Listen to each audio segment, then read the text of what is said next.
এবার কিন্তু তৃণমূল ছেড়ে বিজেপিতে যোগদান করতে পারেন হাজার হাজার ভোটার, যা শুভেন্দু অধিকারীর ইঙ্গিত আমরা পাচ্ছি। 2026-এ বাংলাতে ক্ষমতায় আসবে কে, আর এই নিয়ে পরিচর্চা হচ্ছে। দর্শক বন্ধুগণ, হিন্দু ভোটের মেজরিটিতে ফ্যাক্টর হচ্ছে বারবার করে এগিয়ে থাকছে বিজেপি, পিছিয়ে থাকছে তৃণমূল। তবে তৃণমূল যে প্রতিশ্রুতি দিয়েছিল ঘাটালে একাধিকবার, সেটা পূর্ণ বা প্রতিশ্রুতি পূর্ণ হয়নি। তা তীব্র কটাক্ষ করেছেন প্রাক্তন সাংসদ দিলীপ ঘোষ, দাপটে বিজেপির নেতা।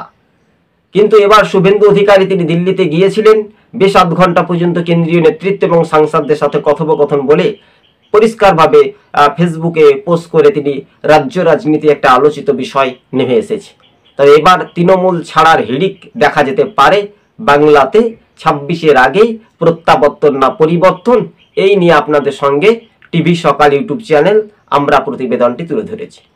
স্কিপ না করে ভিডিওটি সম্পূর্ণ দেখবেন, আর চ্যানেলে নতুন হলে অবশ্যই সাবস্ক্রাইব করে পাশে থাকবেন। তাহলে আপনারা নিশ্চিন্তে বুঝতে পারবেন যে রাজ্য রাজনীতির যে প্রভাব, যে গড়, যে শক্তি, যে মজবুত, সেটা শাসক দলের বিরুদ্ধে মানুষ গর্জে উঠেছে, এটাই তার প্রমাণ, এটাই তার প্রমাণিত যাবে, তাই না? বিষয়টা হচ্ছে এটাই যে শুভেন্দু অধিকারীর হাত ধরে বাংলার মানুষ যারা একসময় তৃণমূল করত, সেই তৃণমূলের ভোটাররা শুভেন্দু অধিকারীর সঙ্গে যোগদান করবেই, অবশ্যই করবে, না করার কিচ্ছু কারণ নেই, অবশ্যই করতে পারে। কেননা শুভেন্দু অধিকারী একসময় তৃণমূল করতেন, তারপর তিনি দেখলেন যে হ্যাঁ, এই সময় কঠিন একটা সময়, তাই তৃণমূল দলটা করা যাবে না। তৃণমূলের দলের সঙ্গে তার একটা বিরোধ বাধে যে এবার তৃণমূলের এবার সরকার থেকে প্রাক্তন সরকার করবেন, প্রাক্তন মুখ্যমন্ত্রী করবেন বলে বারবার করে হুঁশিয়ারি দিয়েছিলেন। এবং সেটাই যদি মিলে যায় তাহলে 100%, তাহলে কি শুভেন্দু অধিকারীকে সামনে রেখে ভোট করবে বঙ্গে বিজেপি?